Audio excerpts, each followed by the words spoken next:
Ki Ageng Kiring III menikah dengan Nyi Talang Wareh. Dari pernikahan tersebut lahirlah dua orang anak, yaitu Rara Lembayung dan Ki Ageng Wonokusumo yang nantinya menjadi Ki Ageng Kiring IV. Isyarat akan turunnya wahyu Keraton Mataram di perbukitan kidul itu atas petunjuk Sunan Kalijogo, seorang tokoh spiritual yang mampu melihat dengan pandangan lahir dan batin atas suatu persoalan masyarakat.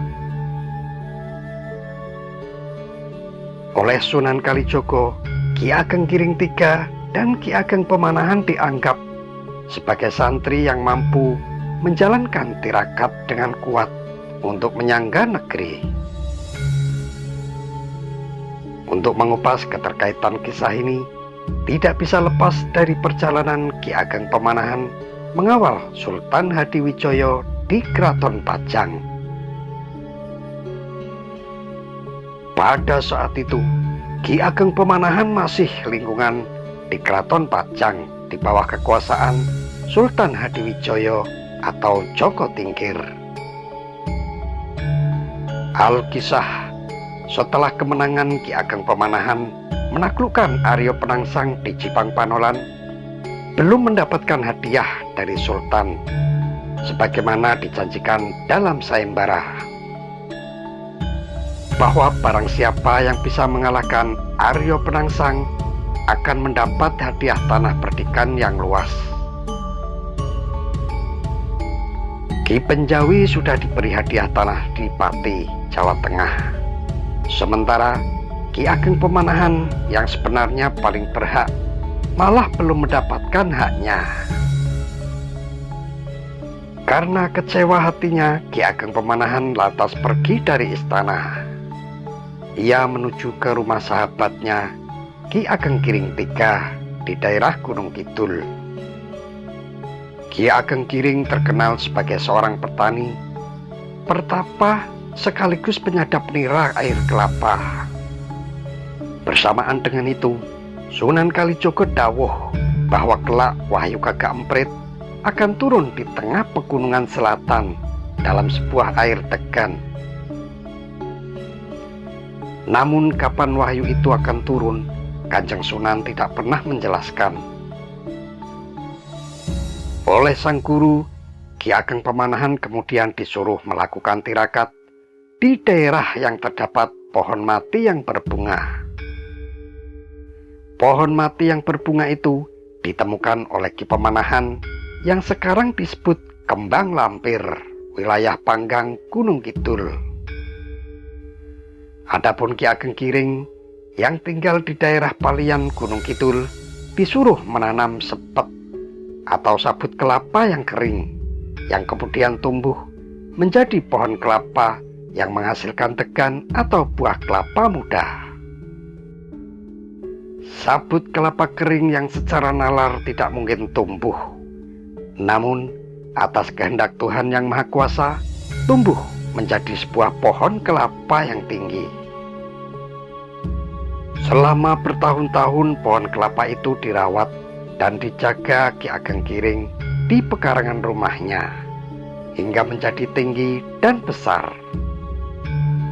Ki Ageng Kiring merasa heran pohon kelapa itu tidak juga berbuah, sebagaimana yang pernah diisyaratkan oleh gurunya Sunan Kalijogo. Meskipun begitu, Ki Ageng Kiring tak pernah ragu sedikit pun. Kesabaran dan ketekunannya dalam ibadah diperkuat dan terus menjalankan laku prihatin seperti tuntutan ajaran Islam. Hingga suatu ketika pohon kelapa itu muncul dengan satu biji dan beliau mendapatkan mimpi yang aneh. Menurut mimpi itu, Ki Ageng harus segera memetik satu-satunya buah kelapa yang masih muda itu dan meminum airnya seandekan atau sekali teguk agar kelak dapat menurunkan raja dengan kepribadian yang utuh. Oleh karena itu, Ki Ageng Giring berjalan-jalan ke ladang terlebih dulu agar cukup haus, sehingga dengan demikian ia bisa menghabiskan air degan tersebut dengan sekali minum. Namun sayang, ketika Ki Ageng Giring sedang di ladang, sahabatnya, yakni Ki Ageng Pemanahan, datang dari Kembang Lampir dengan maksud untuk silaturahmi. Tuan rumah, baik Ki Ageng Giring maupun Nyai Ageng Giring, rupanya tidak ada di rumah. Dalam keadaan capek dan haus, Ki Ageng Pemanahan melihat buah degan di dapur. Tanpa pikir panjang, Ki Ageng Pemanahan memaras degan itu dan meminum air kelapa muda itu sampai habis dengan sekali teguk. Ia merasa tidak perlu meminta izin karena ia yakin kedekatan persaudaraan dengan sahabatnya itu. Tak begitu lama, kemudian datanglah Ki Ageng Giring dari ladang. Ia langsung menuju dapur, bermaksud meminum degannya. Ternyata didapati degan sudah dibelah dan isinya sudah habis. Ia mendapati sang sahabat Ki Ageng Pemanahan sedang bersantai di depan rumah. Lalu Ki Ageng Giring pun menyapa. "Loh, Adi Pemanahan, kapan tiba di gubukku ini, Di?" tanyanya sambil merangkul melepas rindu kepada sahabatnya. "Baru saja, Kakang. Sudah lama aku tidak berkunjung ke sini. Bagaimana kabarmu, Kakang Giring?" kata Ki Ageng Pemanahan. "Kakang, karena kehausan dari perjalanan jauh, sampeyan dan Mbak Yu tidak ada. Aku langsung jujuk pawon dan meminum degan yang ada di babrakan milik Kakang. Aku mohon maaf sebelumnya, Kang," lanjut Pemanahan. Ki Ageng Giring tertunduk lemas, tetapi hanya bisa pasrah. "Ada apa, Kakang? Kok tampak tidak berkenan? Maafkan atas kelancanganku, Kang," kata Pemanahan terbata-bata. "Ketiwasan, Di," sergah Ki Ageng Giring dengan nada lemas dan kecewa berat.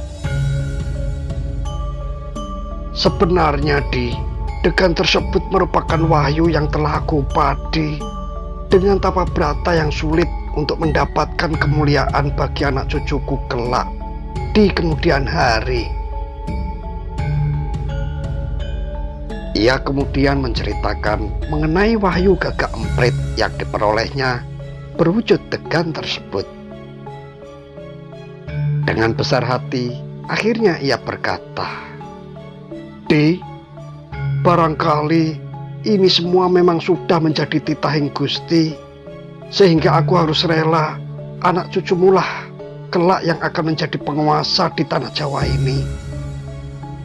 Namun, Di, apabila engkau tidak berkeberatan, izinkanlah juga anak cucuku setelah keturunan ketujuh darimu juga ikut nunut mukti." Ki Ageng Pemanahan kemudian menjawab, "Aduh Kakang Giring, aku minta maaf. Karena ketidaktahuanku, aku menjadi penghalang kemuliaan bagi anak cucumu kelak. Akan tetapi barangkali ini memang sudah garising pepesten. Aku rela dengan permintaan Kakang agar setelah keturunanku yang ketujuh nanti anak cucumu ikut mukti wibawa, Kang. Dan untuk itu, Kakang, apabila kelak mempunyai anak, kuusulkan agar kita berpesanan sebagai jalan tengah. Akhirnya, kedua sahabat tersebut bersepakat. Bagi Ki Ageng Giring, kesempatan menjadi Raja Mataram pupus sudah. Tinggal harapan panjang yang barangkali bisa dinikmati pada generasi ketujuh. Setelah perginya Ki Ageng Pemanahan dari rumahnya, Ki Ageng Giring tidak bisa menyembunyikan masgul hatinya. Ia banyak merenung mupus takdir di pinggir sungai, yang kini dikenal masyarakat dengan nama Kaligowang. Nama Kaligowang karena hatinya lagi terluka atau gowang. Kecewa teriris-iris atas kegagalannya memperoleh wahyu Mataram. Setelah kegagalan itu, Ki Ageng Giring semakin banyak beribadah kepada Gusti Allah. Dan tidak lama kemudian, kesehatannya mulai rapuh, lalu meninggal dan dimakamkan di dekat rumahnya. Kisah selanjutnya adalah kembalinya Ki Ageng Pemanahan ke Keraton Pajang, nagih janji kepada Sultan Hadiwijoyo dengan diantar oleh Sunan Kalijogo. Betapapun membuktikan nasab hingga 7 turunan tidaklah mudah. Apalagi intrik dan campur tangan politik Jawa pada kurun waktu itu sangatlah keras. Kerajaan Mataram berpindah-pindah dari kota gede ke Pleret, dari Pleret ke Kartasura, dan akhirnya dari Kartasura ke Surakarta. Kita hanya mengetahui bahwa kerajaan Mataram kemudian didirikan oleh Danang Sutawijoyo, putra Ki Ageng Pemanahan yang bergelar Panembahan Senopati. Pembagian kekuasaan antara keturunan Ki Ageng Pemanahan dan Ki Ageng Giring dapat dilihat dari urutan penguasa Mataram. Yang pertama, Panembahan Senopati, putra Ki Ageng Pemanahan atau Kiai Ageng Mataram. Yang kedua, Susuhunan Adi Prabu Hanyokrawati, putra Panembahan Senopati. Lalu yang ketiga, Panembahan Martapura, putra Hanyokrawati. Yang keempat, Sultan Agung Hanyokrokusumo, putra Hanyokrawati. Yang kelima, Amangkurat Agung atau Tegalarum, putra Sultan Agung Hanyokrokusumo. Dan yang keenam adalah Amangkurat Agung II, yaitu putra Amangkurat I. Pada babat Nitik Sultan Agung dikisahkan Ratu Labuhan. Permaisuri Amangkurat I melahirkan bayi yang kurang sempurna. Bersamaan itu, istri Pangeran Arya Wiramanggala dari Kajoran Klaten yang masih keturunan Giring Gunung Kidul melahirkan seorang bayi sehat dan tampan.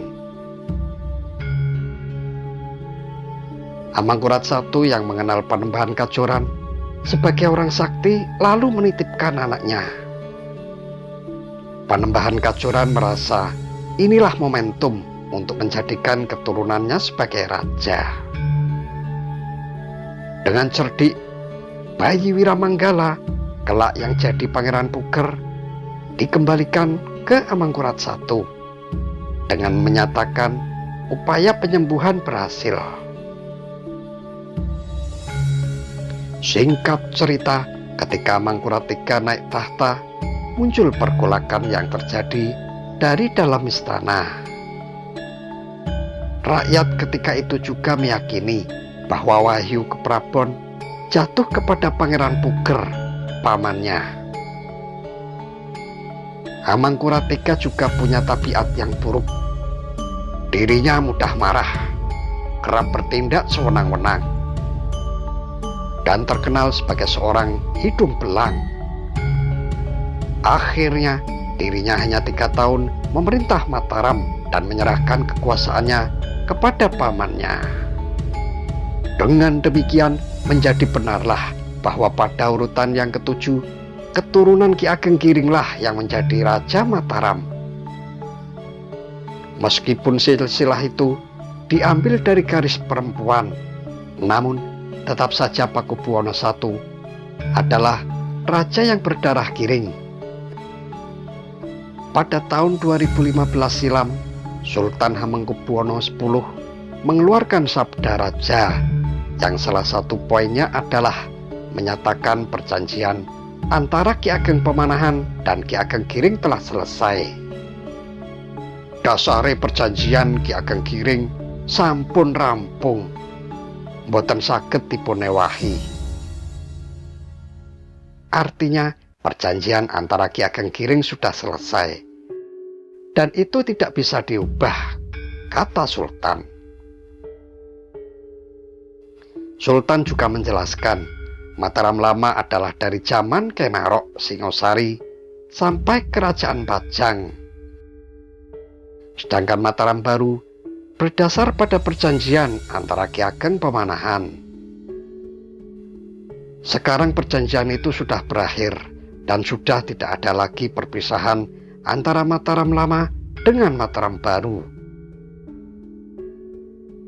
Tetapi banyak yang menganggap bahwa kelapa muda yang disebut sebagai wahyu keemprit adalah kiasan. Artinya bukan kelapa dalam arti sebenarnya. Karena kisah Jawa apalagi terkait raja selalu penuh dengan simbol.